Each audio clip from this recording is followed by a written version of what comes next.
merubah peraturan Mendagri di mana APBD bisa mendukung yang namanya Liga 3. Bukan sebuah kemunduran ya Pak ya? Enggak dong, kan kalau dulu dana APBD kan klub. Iya, klub. Ini kan buat kompetisi Liga 3. Oke. Nah, kompetisi, bukan buat klub, kompetisi Liga 3. Pertanggungjawabannya Asprof berarti atau ke Pemda? Ya, nanti kerjasama seperti apa harus diawasi. Sama ketika kita juga mendorong kerjasama dengan Liga Sekolah-Sekolah nanti dengan Kemendikbud. Ya biar aja. Makin banyaknya kompetisi berjalan, makin bagus. Kita mendorong sekarang program-program tidak hanya untuk senior tim, juga untuk junior tim. Ya, U17 saya yakini kita bisa. Cuman kalau tuan rumah Piala Dunia, kita perlu belajar. Ya, kemarin kita di cabang bola basket kita juga jadi host Piala Dunia untuk kejuaraan basket dan terbaik dibandingin Manila dan Jepang. Ya, jadi bisa.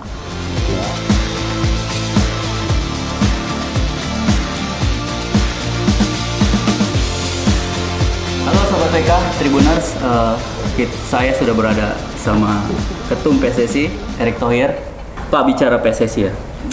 Sejak dulu sedih lah ya PSSI. Sedih Pak. Sedih kan? Nggak bagus kan? Nggak bagus kondisinya? Bagus nggak? Sekarang ini? Sekarang? Sejak dipimpin Erick Thohir makin bagus Pak. Oh, ngerayu aja loh. Pak, persoalan laten. Ketika KLB mulai itu Asprof baru muncul.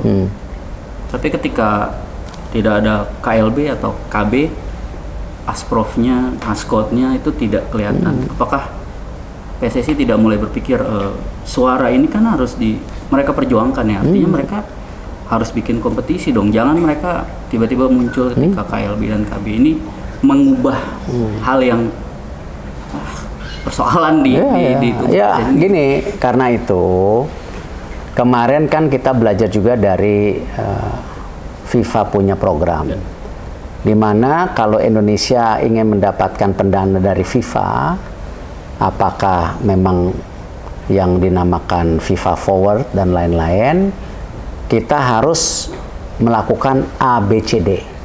Dan itu ada nilainya. Nah, kemarin kita sudah sosialisasi ke Asprof juga sama.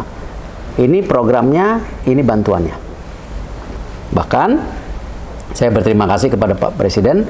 Pak Presiden sendiri kemarin di Ratas di Istana Bogor mengusulkan, dan Pak Mendagri, waktu itu Wakil Mendagri punya komitmen merubah peraturan Mendagri di mana APBD bisa mendukung yang namanya Liga 3. Nah, ini kan supaya apa? Jangan kayak ayam sama telur menyalahkan, oh tidak ada dana, menyalahkan juga Asprof tidak bergerak.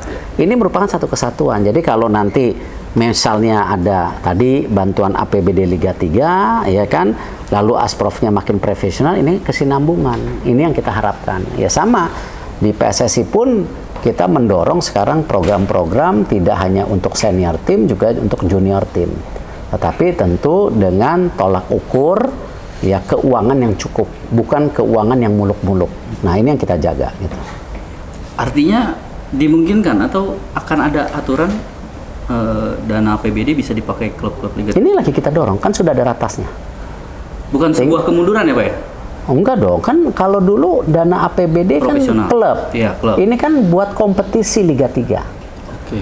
Nah, kompetisi, bukan buat klub, kompetisi Liga 3. Pertanggungjawabannya Asprof berarti atau ke Pemda? Ya, nanti kerjasama seperti apa harus diawasi. Sama ketika kita juga mendorong kerjasama dengan Liga Sekolah-Sekolah nanti dengan Kemendikbud. Ya biar aja.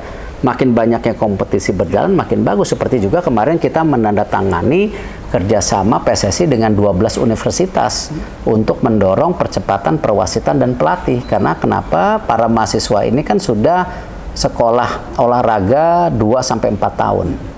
Ya, masa tiba-tiba kita PSSI bikin sertifikasi 2 minggu lolos? Ya, kenapa nggak kita beri kesempatan adik-adik mahasiswa yang punya masa depan luar biasa, yang memang suka olahraga, jadi wasit dan pelatih? Toh jumlah wasit dan pelatih kita tidak cukup. Nah, sama ketika dibilang, oh kenapa kompetisi di bawah tidak ada ya? Satu, dana, kedua daripada manusianya pun kurang. Jumlah pelatih, wasit. Nah, kalau mereka bisa turun ke bawah, adik-adik mahasiswa, ini kan sebuah perubahan besar gitu.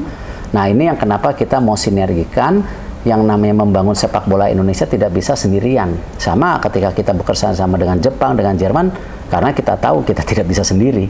Nah, sama di dalam negeri pun kita bekerja sama dengan media, pemerintah daerah, pemerintah pusat, sekolah, ya, untuk kita punya sinergi sehingga bisa mendorong sebuah program yang baik gitu. Baik Pak, mudah-mudahan itu segera terrealisasi ya. Bertahap. Kan hari ini Liga 2 jalan. Selama ini nggak pernah jalan. Alhamdulillah jalan gitu. Elite Pro Academy nggak jalan, katanya mau jalan. Nah, ini kan dorong terus gitu. Nah, Liga 3 pun pasti nanti sekarang harus jalan, tetapi kalau ada tadi pengalian APBD tambah masif, tambah banyak. Ya itu yang kita dorong gitu. Oke. Nah, yang kedua Pak, terkait Indra Safri. PSSI katanya sudah memberi kontrak per Agustus kemarin ya. Untuk Indra kontrak yang panjang menuju Piala Dunia Ya, U20 2025. Roadmap-nya ke arah sana gimana? Jadi Penjelasannya. Coach Indra Safri untuk U20 2025. Dalam menuju masuknya kita ke Piala Dunia, kita harus membangun tim dari U9. Oke. Hari ini kita sudah punya tim senior U23, U20, 17. Baru saja saya bicara sama Coach Indra, Coach, kayaknya yang U14 harus mulai didorong. Kenapa?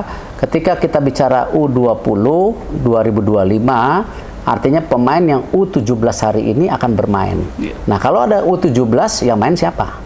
Nah, inilah kenapa berkesinambungan ini yang kadang-kadang kita gagal. Ya. Nah, apalagi tadi saya bilang generasi emas sepak bola Indonesia ini lagi ada. Nah, jangan sampai ya mereka tidak ikut, para generasi emas ini ikut berlatih. Nah, kalau ini kita bisa contoh, Coach Indra kemarin di tim Asian Games, ada juga pemain-pemain SEA Games, pemain-pemain senior, ada juga pemain yang potensi juga untuk U20, mereka dikombinasikan.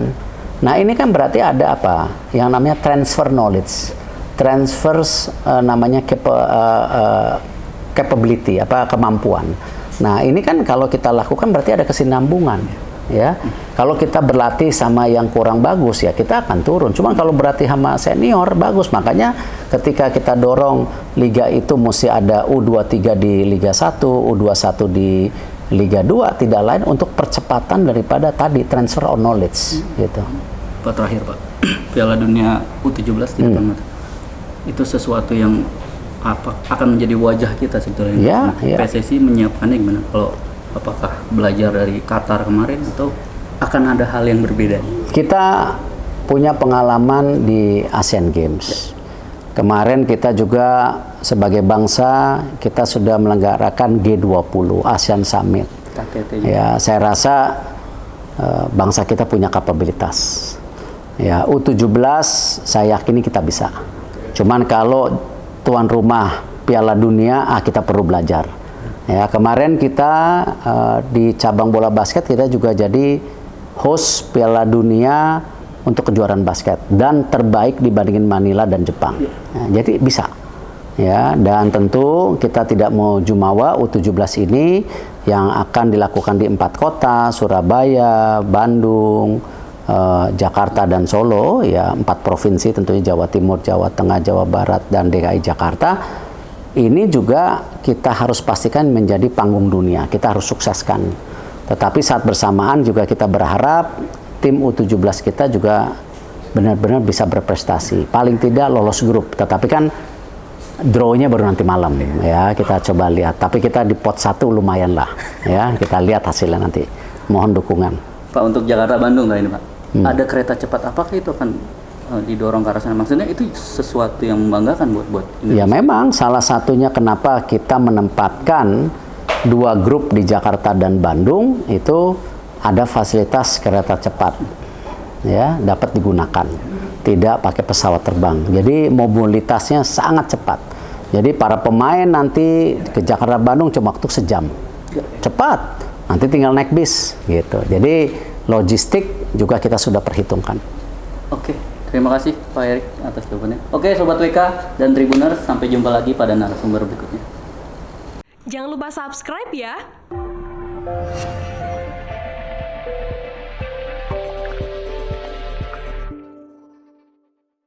Jangan lupa subscribe ya.